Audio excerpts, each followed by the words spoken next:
Hey everyone, this is Yessie. I am going to do a quick garden tour. A garden is definitely not complete. I just finished watering since it's supposed to be pretty hot, but I wanted to at least start to film where we're at, the progress of where it's going to get, and go from there.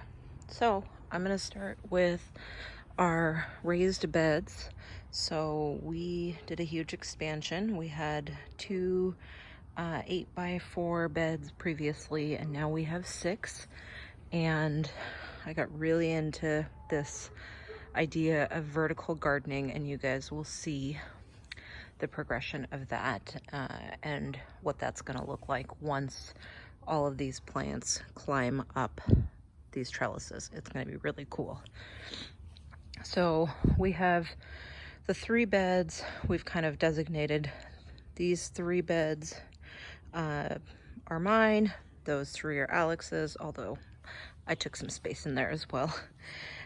So in these beds, they're all lined with different colored marigolds, and I've planted rows of rainbow carrots and some beets here. And then we have a bunch of tomatoes. Now I know it looks like I spaced them all pretty close together, and that's with the purpose and intention of growing them up. And so I have kind of my cherry tomato varieties here.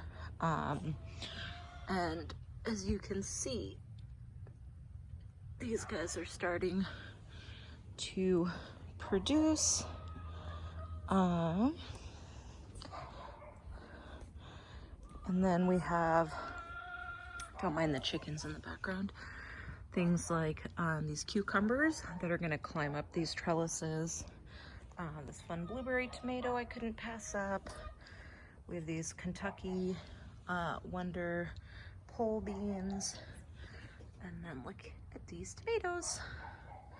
The next bed, I have a different variety of cucumber, this black pineapple tomato, and then I have these Armenian yard long cucumbers, and those are long and white, and they will climb up. So basically everything on the inside of these, with the exception of the tomatoes I popped in there, are gonna climb up. Again, these beds are all lined in marigolds. I've got my grow damn it sign. I think that's the magic trick to my garden. I decided to plant some corn in the middle here since it's a little tricky to get to, and once these are really filled in, I think that'll look really cool to have nice tall corn. And then I utilize this little space here just to pop in some radish seeds. Again, more tomatoes. I really enjoy growing tomatoes. I have a gourd plant and a lemon cucumber that's really happy here. And then I have a golden tomatillo, and I have 2 more tomatillos that I'm putting into these garden beds. This is an early girl, and as you can see, we've got some tomatoes there. Again, I mirrored the same thing and did some radishes over here. So that's bed number 2. And then this is kind of my sauce tomato bed. So these are all mostly San Marzano peppers, or not peppers, but tomatoes. I have a Queen Anne acorn. I'm gonna plant a tomatillo there. We've got another cucumber here, and then all of these different sauce type tomatoes. And then I have, again, beets, carrots, and then I did a row of these watermelon radishes here. Now all of the tomatoes in my beds here are indeterminate, so they're gonna grow big and wild. Over here, I planted all of my determinate varieties, so they are going to stay way more contained, and that's why I put them in these big pots, and they have smaller cages on them. They're still going to produce a lot of tomatoes, but definitely less, or only a certain amount. They're not just going to keep growing and growing and producing more and more fruit like the indeterminate. I have these little containers. These are some radishes. This is all cilantro that we grew from seed. I just transplanted some greens that I had started, spinach and some kale and stuff that I put in this small bed, and then I have some basil going over here. And these are pretty little, but they're gonna get pretty big here. Then over here, Alex's pepper beds. He's got a bunch of peppers, and then I popped a pumpkin in here that I'm gonna let vine out down onto the ground there. So in Alex's pepper beds, he's got Carolina Reapers, ghost peppers. We have some spicy New Mexican roasting chilies, which I'm excited about. Again, I've got some gourds. I popped some seeds in here for some Blue Lake pole beans, and I planted some squash seeds there, a little late, but better late than never. And then butternut squash plant there, and Alex's pepper plants. Those are the squawky chickens over there. Hi, ladies. His pepper plants are very happy. They've got lots of peppers on them. And then in the inside of these trellises, again, I'm gonna pop in some more climbers. So that's the whole theme of these trellises, is that stuff is gonna climb up them. Over here I have these barrels with lots of fresh herbs.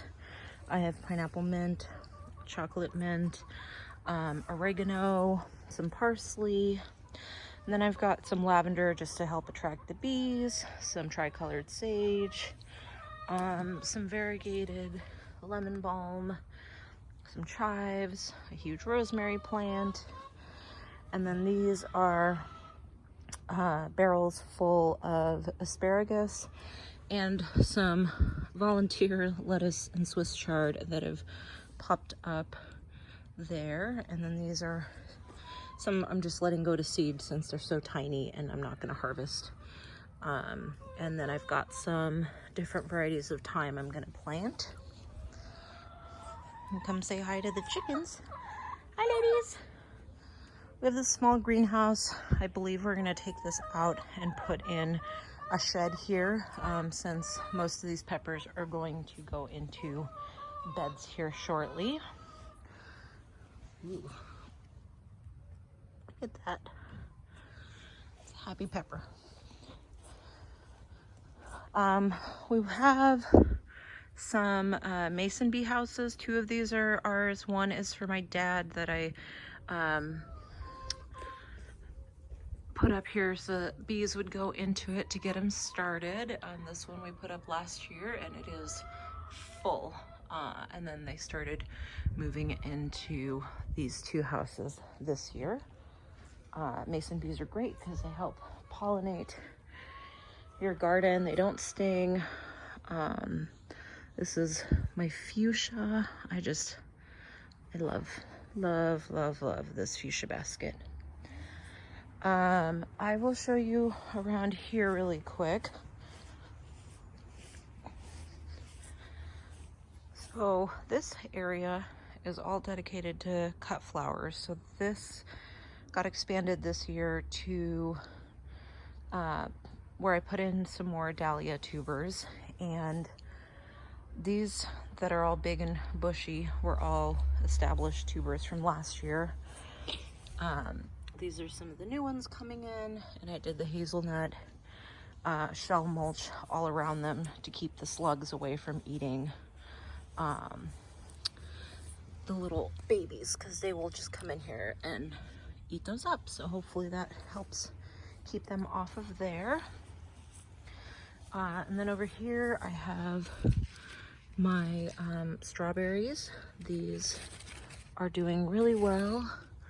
I have basically 4 big barrels full of strawberries, and then I've got these terracotta pots with strawberries and lavender that pokes out the top. This is a hibiscus tree that's super beautiful once it's in full bloom. Salvia hot lips, which is great. The hummingbirds love that. And then this whole area is going to be dahlias. So all of my tubers are popping up. But some of these are, I mean, just humongous. So they're gonna produce a ton of flowers. This is a little apple tree that we have. I've got some little apples, and all of the, it's a columnar apple tree, so all of the fruit, it just grows on the base of that. And then we've got blueberry row is what I call this, and we have 7 different blueberry bushes, different varieties, so that they cross-pollinate. But these are super happy this year. I had 4 before, and then I added in these 3, and they are 2 Duke blueberries, and then 1 Blu-ray. And then over here we've got this pear tree that has a variety of pears grafted onto it. So we're gonna get some Basque pears, some red Bartlett pears, some Moonglow pears. There's a bunch that, and then this year's the biggest it's gotten. So hopefully we will get a good amount of pears off of that tree. Over here we've got this flowering red tiger maple tree that I just got, and I love this thing. It is so pretty. These blooms are beautiful. Got a couple of hydrangeas, another hibiscus here, and then another hydrangea. So that is our garden. It's a little unruly right now, but I wanted to make the first video and show you guys where we're at and the progress. Maybe I'll do weekly little garden tours. All right, thanks for watching. Bye.